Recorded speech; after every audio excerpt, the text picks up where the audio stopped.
welcome back everybody. Week 5, the quarantined chorus.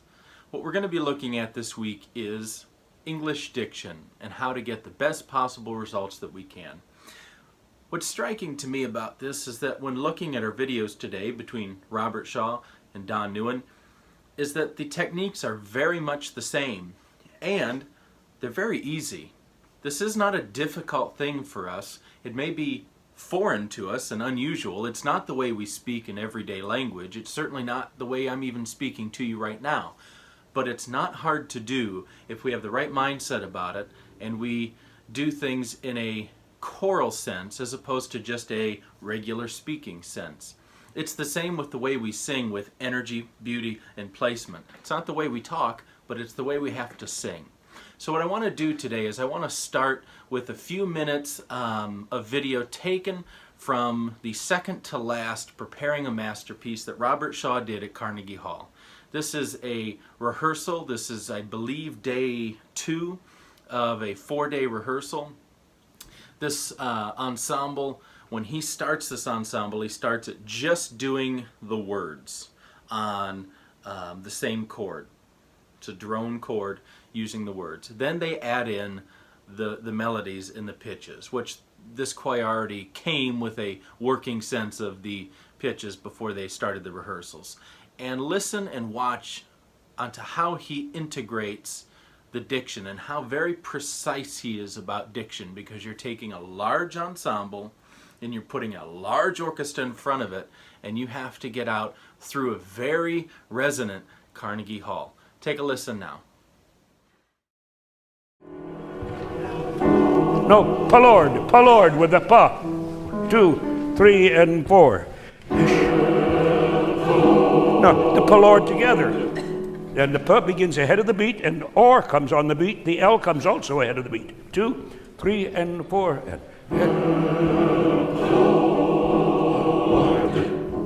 3, 4.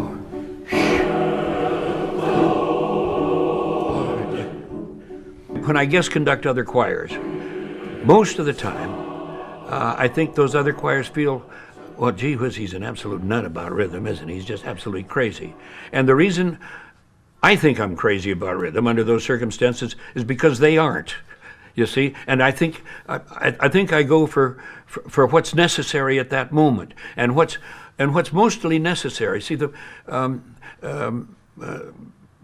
musical art which deals with language has 2 extraordinary difficulties.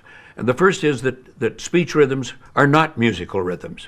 Musical rhythms expand and they contract speech rhythms. And so you're constantly working against, I mean, if a person is 80 years old, you're working against 80, or 78 years of talking another way. Now, the point is, I think for me, the best metaphor I can find is trying to teach a 2-year-old child to speak.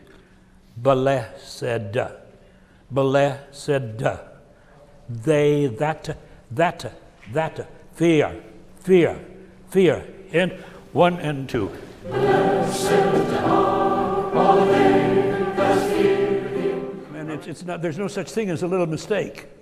It's either altogether right or altogether wrong. And don't try to satisfy soul and science at the same time. Science, satisfy science now. 3 and 4 and 2. I'm taking it a little slower so it's easier. 2, 3 and 4 and 1, 2. No. You're not making a tempo. Otherwise, you're ebbing in possibly a whole 30-second note late because you didn't get the S ahead of the beat. Ready? And that measure. 3 and 4 and 1, 2. Blessed are all they that fear him, they who delight to. Probably a little more disappearing E on delight. Delight. I is a diphthong. So we have to be responsible not only for the t, but delight too. Delight at some point. Ready? And 1 and 2. Blessed are all they that fear him, they who delight to do his will. Now, don't anybody misunderstand that I think that that's artistic. Our responsibility now begins, after we've satisfied the disciplines. but it's at least somewhat disciplined. Now one has to add all the nuance that allows a beautiful phrase and an emotional phrase, an emotional contour. I'm talking about, you know, not only dynamic, but some sort of emotional contour as well. We can get, folks, an absolutely ravishing legato out of using these neutral syllables, and it's just not it's wrong for us to not when we're given text. Not to sing as intelligently English as we try to sing in foreign languages. You know?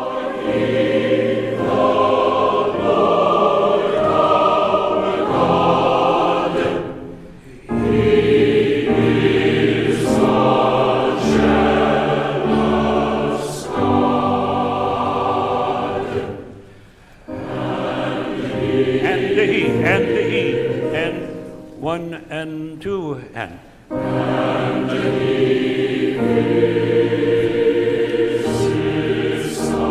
Visit sada, visit sada. One and two and.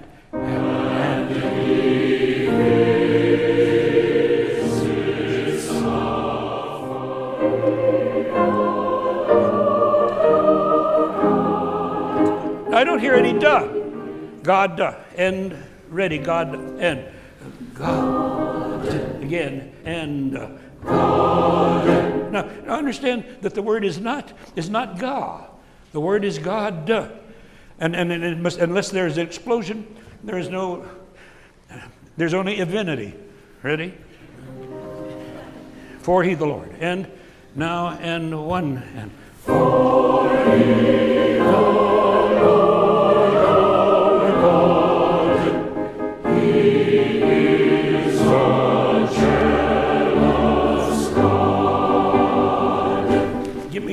Give me a D consonant. 1, 2, 3, 4. Da.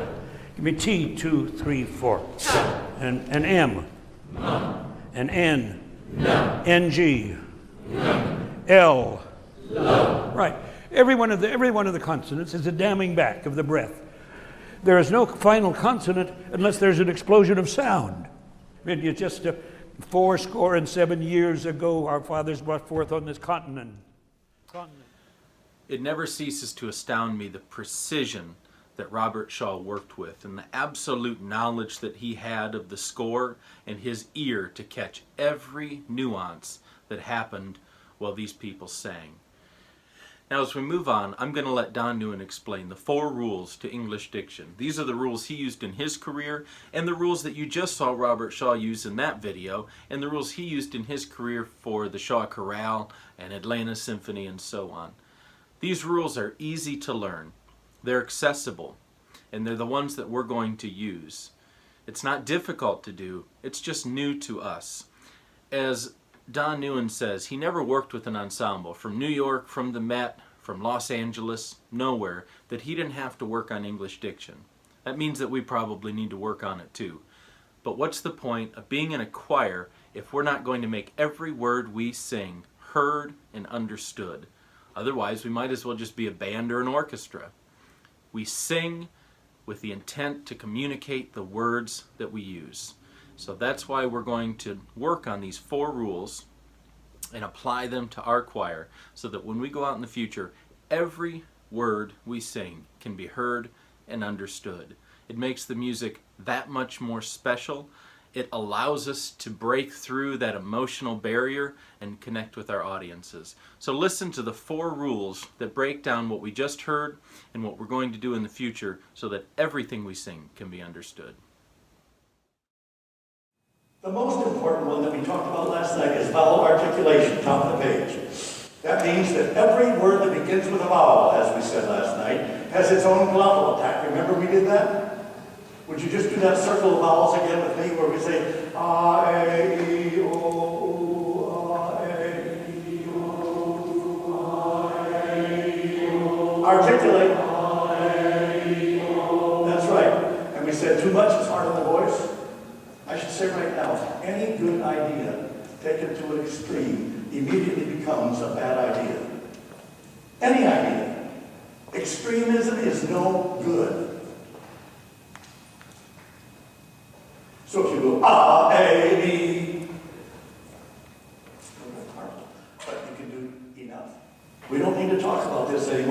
I want to show you the things in the upper right-hand corner. It is, not it is. Come all, not come all. Those I, not those I. God of, not God of. I always am, not I always am. And way over, not way over. Now you have to know they've been talking that wrong way since they're about 6 months old. And it's hard. It's hard. I'll often have them just put a little box around the first vowel of a word that begins with a vowel. Like I always, put a box around the A of always, and a box around the A of am. We take the time, we do it, they sing that phrase right from now on. Whatever it takes. Rule number 2. File D's and similar consonants like a T, N, V. If in letter A, and they. See the dot rhythm I have right after that? And they. Or a grace note, and they, same thing. You take the first word in, if you have and they, the first word is no longer and, it's and. The next word is they. Would you sing, without doing this, sing and they? And they. Now say and then when I cue you, you have to go they. And they. No, don't put the D on and, put it on they.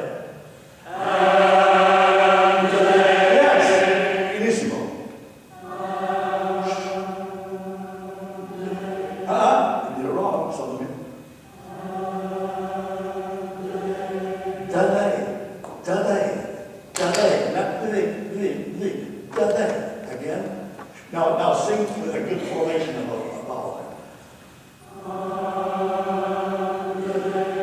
Right. F major. Some bass guitar, alto soprano, and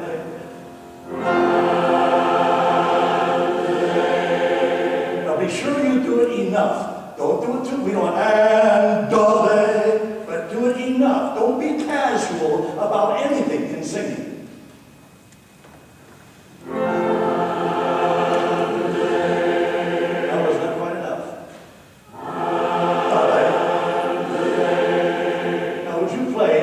Fortissimo, and see if you can hear our Fortissimo and pedal hold it, and then you listen to us.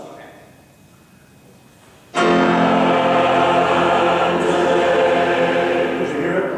Yeah. So that's, see, that will go over an organ or an orchestra or whatever. Now, if it's a cappella, you don't want to, you have to use common sense. Say it's a cappella, and it's piano.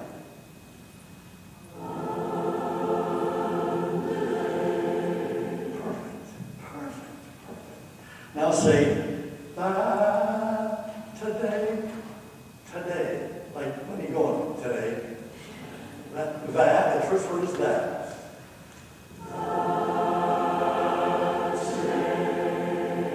In,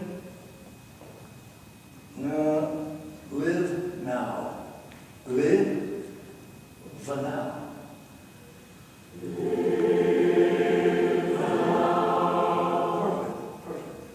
Now let's say it's really slow. Would you say, live the now again?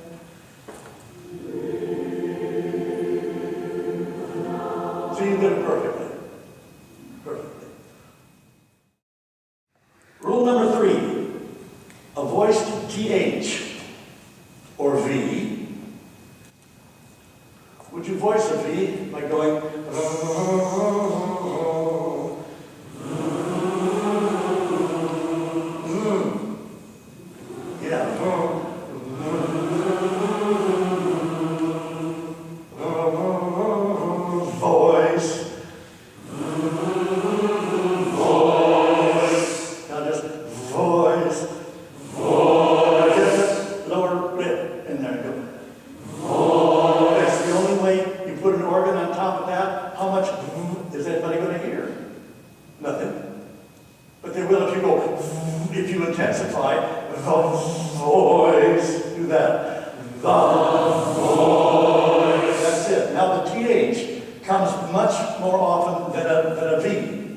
especially in sacred music, like praise the or praise thy name.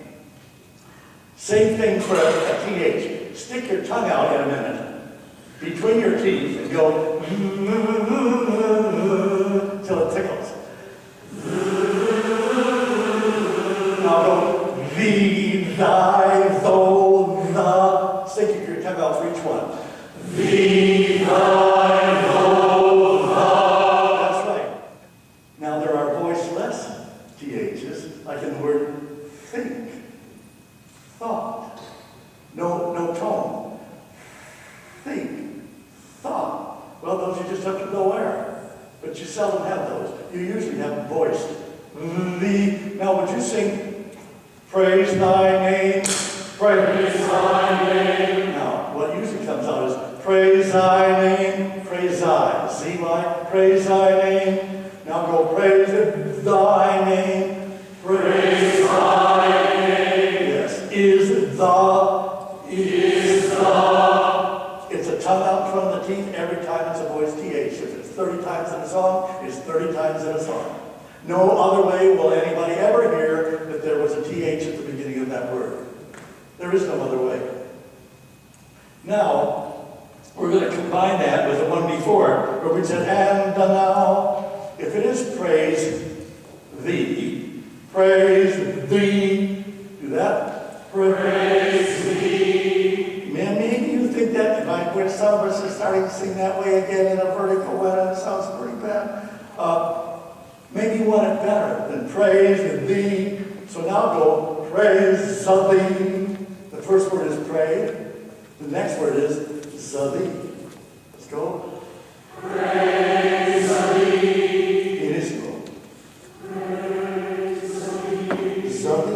Zadi, there are two things, and the Z has nothing to do with the first word. That's right. The fourth one is W versus WH. W begins with an U, and this is written in. You don't have to write this down. WH is air. If you say we will win, those are all W's. We will win. Do that. We will win. And the U is important. It's not just we. We will win. Almost syncopated. We will win. And every W that begins a word has to have an U. Like you start with Handel's Messiah, the last number 53 chorus, worthy is the Lamb. Where's D major? We should all sing, worthy is.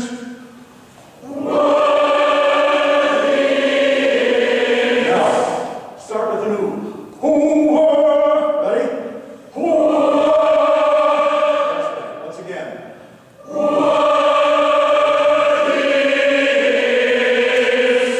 Great, you sound like a professional choir. All right, those are the four ones. Now, in the bottom right-hand corner of that page, would you have number 4.5? It's just one word, and it comes up all the time, and it's worth putting in. And it's the word O-U-R. Just write O-U-R, and write is not A-R-E. Would you say, ah-oo-r? Ah-oo-r.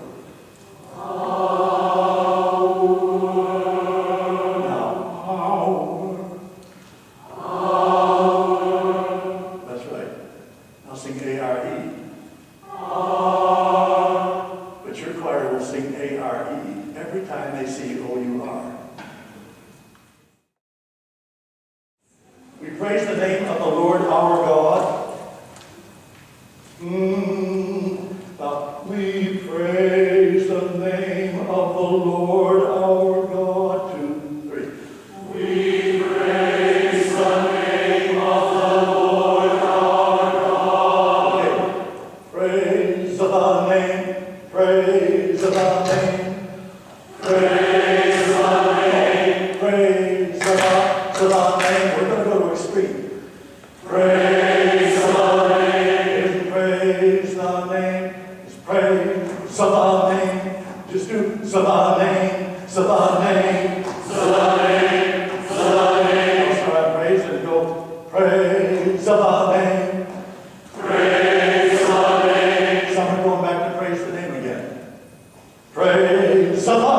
Praise the name.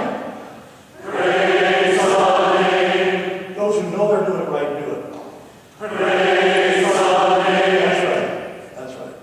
Name of the, now name of the Lord, of the Lord, of the Lord,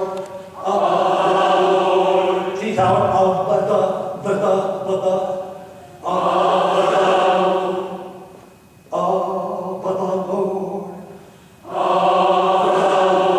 that's it. Of the Lord. Okay. Lord, our God. Lord, our God. Our God. Lord, our God. Lord, our God. Lord, our God. More after Lord, Lord, our God. You don't speak in the word our clean enough. You're getting the Lord, but not Lord, our God. That's it. Now, is it worth it in our choir to pay this much attention to diction? That isn't even a question. We have to do it. You have a choir, they have to be understood. Otherwise, we don't want the choir. We like an orchestra or a band or an organ or a piano or something, but not singers if you don't understand the words. That negates the whole reason we exist. I want you to know that the first video we watched today, Robert Shaw spent 45 minutes on English diction. And that's just the 45 minutes that they filmed. Don Newen took an hour and a half to teach that class about English diction. It was that important to both of them. It should be that important to us. It's something that I've always been a little afraid to teach, being an instrumentalist, but I'm not going to be afraid to teach it anymore, and I don't want you to be afraid to do it. We simply take these 4 rules, apply them, and everything we sing is going to be that much more beautiful and perfectly understood. Now, that's going to conclude this week. I want to end with the performance of Mendelssohn's Elijah, just a little snippet of the ending that Robert Shaw conducted. Next week we're going to continue to look at some more choral concepts and put a few things together to tie things up and just about finish our series. So I hope you enjoyed today, and I look forward to seeing you next week.